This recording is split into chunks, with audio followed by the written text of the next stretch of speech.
It's a brand new week, and this is Business Morning. Thank you for joining us. I'm Chimeze Obi Iwagwa. Let's start off with some of the stories in the world of business. The federal government has launched a new initiative under the Government Enterprise and Empowerment Program called the Trader Money, which will empower 2 million petty traders between now and the end of the year. The initiative is a determined and significant bid to further enlarge its financial inclusion agenda for all Nigerians, regardless of social class and economic status. The scheme, which was launched last week in Lagos, would grant a minimum of 30,000 loans in each state of the Federation and the Federal Capital Territory. Although the 2 million mark is expected to be attained on or before the end of this year, with petty traders in Lagos, Kano and Abia states set to be the first round of beneficiaries to draw the collateral-free loans. In addition to the 30,000 loans per state, states with larger populations like Lagos and Kano are expected to get more than 30,000 loans. Across the country, especially in the pilot states, about 500,000 potential beneficiaries have so far been enumerated. And the Lagos state government has announced that its light rail project running between Mile 2 and Marina will now commence passenger operation in 2022. The mass transit rail project, called the Blue Line, awarded to China's Civil Engineering Construction Corporation, had suffered many delays due to paucity of funds and other challenges. Well, the state government says that after a comprehensive review of the project, it had approved a roadmap proposed by its consultants to complete the civil infrastructure as well as the operation and maintenance infrastructure needed for the commencement of passenger operation in 2022. On completion, the rail project is expected to reduce congestion and pressure on the road. And to some market news now, the Debt Management Office plans to offer 90 billion naira in bonds to investors at the FGN bond auction scheduled for Wednesday, 15th August 2018. Now, this comprises of 25 billion naira of the April 2023 reopening, 25 billion naira of the March 2025 reopening, and 40 billion naira of the February 2028 reopening. Meanwhile, the Treasury bills market, the CBN will offer 33.38 billion naira worth of bills, and this comprises of 3.38 billion naira of the 91-day, 10 billion naira of the 182-day, and 20 billion naira of the 364-day Treasury bills. Unlisted agriculture and agro-allied company Okomo Oil PLC is reporting a turnover of 12.9 billion naira in the first half of the year ended June 2018. This is against the 12.4 billion naira the company made in the comparable period of 2017. The company is reporting a gross profit of 11.14 billion naira, is against 11.18 billion naira recorded in 2017. The company's profit operation before tax came down to 6.9 billion naira from 7.8 billion naira recorded in the comparable period of 2017. Profit on continuing operation after tax was 5.9 billion naira as against 6.2 billion naira in 2017, and earnings per share was 6 naira 23 kobo. And the quarterly Capital Market Committee briefing of the Securities and Exchange Commission centers around burning issues in the financial system. Now, this comprises regulators and operators coming together to review and update on the 10-year capital market master plan, a 10-year agenda set up to shape the development of the Nigerian securities market.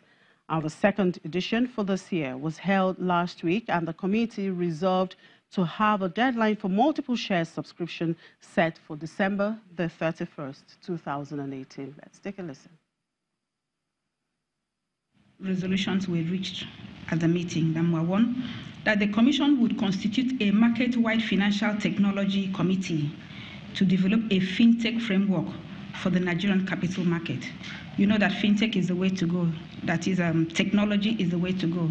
And if other industries are embracing it, it's time that the capital market come together and develop a framework, and that is what we have agreed to do. We're setting up a committee to do that.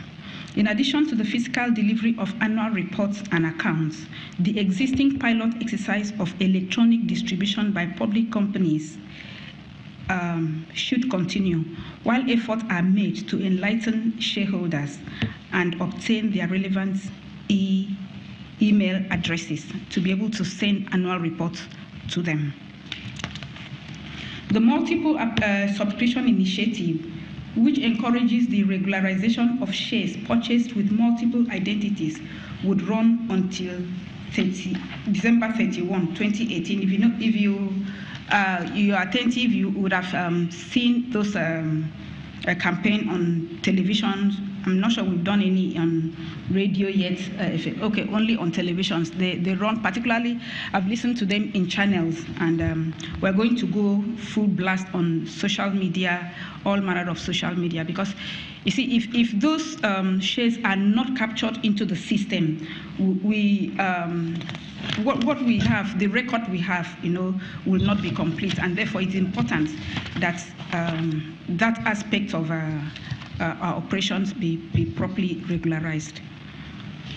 During the banking and insurance sectors consolidation between 2004 to 2007, there were a lot of issues in the primary market because the banks or the insurance companies came to the market to raise funds. And during that period, because a lot of people were coming to the capital market for the first time, and they saw the capital market as a place where they can make a lot of money. So a lot of them bought shares in different names, and today those shares are not in the system. Because if you are not able to identify yourself properly, and therefore those shares are not able to be properly captured in the system. So today we are saying that we are not, because when we ask them to come and regularize that transaction, for instance, some of them, if you're buyer Ojo buyer, you bought shares in the names of buyer Ojo buyer, a lot of people bought shares like that, and therefore you don't really know who owns these shares. And therefore, if you're able to identify yourself only as buyer Ojo, it is only the shares that you bought in the names of buyer Ojo that the system has been able to capture. So the others are being warehoused somewhere. And we're saying, come and regularize that situation and collect back your shares. Please let them know that there is no punishment attached to it. The SEC is not punishing anybody. We just want you, between now and the 31st of December, to come and regularize that transaction. That is what we are telling the people right now. Mary Odok, Acting Director General, Securities and Exchange Commission. And for last week's market review, let's cross over now to the stock exchange. My colleague Temple Oshaju has the details, and of course, we also have Bosun Omofaye there at the trading floor. Good morning, Temple. How are you doing today? It's a beautiful week, but bring us up to speed with last week's activities.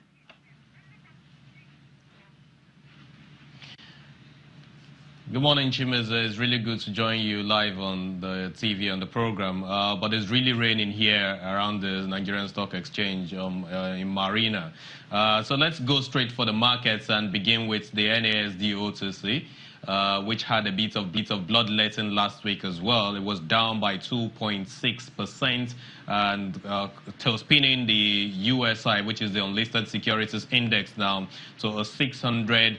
And it's a 7.60 level, and that's against the 700 psychological line that the market had closed at the preceding week. In terms of the market capitalization, it came lower to 460 5.3 billion naira. And of course, that's by the same margin that the index it came lower. In terms of the market movers by volume, we had Aecon, we had Friesland, Wamco, Campina, and a couple of other companies that drove the kind of sentiment that we saw at the side of the markets last week to date. But let's now go on to the equities markets, where in terms of week-to-date performance, it was down by 2.89%. Some houses have referred to that as 2.90%, of course, by way of approximating the number there. And that's brought the all-share index now to a 35,000 psychological line. That's the lowest since June 2018 in terms of the fluctuations that we've seen in the index historically. But when you go by the static movements that position that we had on the index at 35,000 psychological line, it dates back to October 2017, where it was there for so long a time. And when we move on to the month-on-month performance of the market, it's down to by 4.42%, while the year-to-date performance has been crawling at 7.31%. And what we saw last week by way of sectoral indices and performance was that the industrial sector, basically by the performance of Dangote Cement, was what actually dragged the index the most and brought down the equity capitalization. And we saw that that sector, the industrial sector, came down by 4.42%, and that impacted the basically the benchmark index. And when you look at the banking sector, which is one of the major movers of the market, that was also down by 1.7%, despite the 30 kobo bonus that was declared by GT Bank, Zenith Bank, these two major banks that declared 30 kobo as bonus. And we know that the market breadth was also negative last week, as we had 24 losers compared to 21 gainers, while the equity capitalization fell by 381 billion naira, coming to 12.9 trillion naira. And the reason for all of this, as we all understand, is the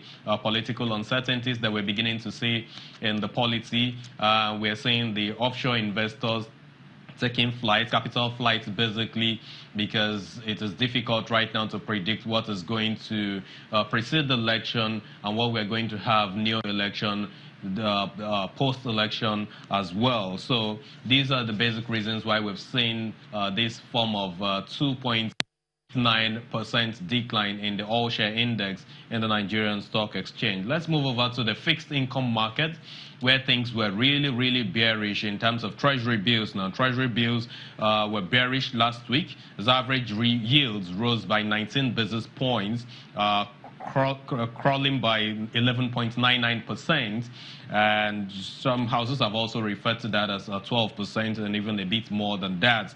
But basically, investor sentiment was generally negative last week at the short ends of the curve.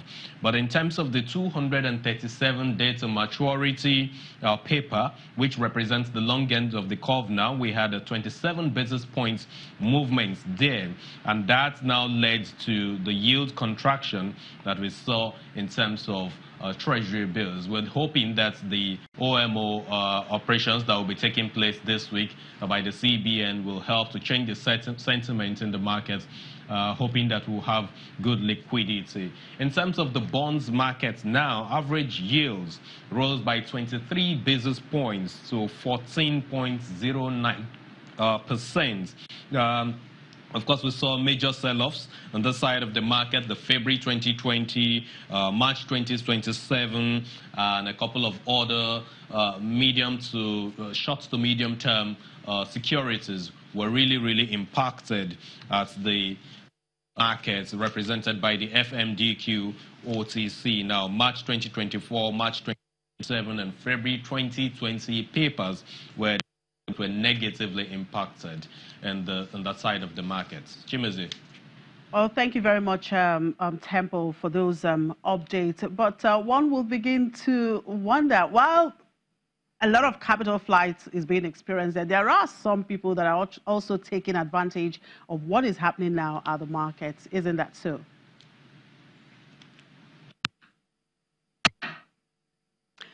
Well, we seem to have lost tempo there. We apologize for that. We'll take a quick break, and when we come back, well, we will continue with the issues in the market as Bolson engages investment analysts with AfriInvest. To stay with us.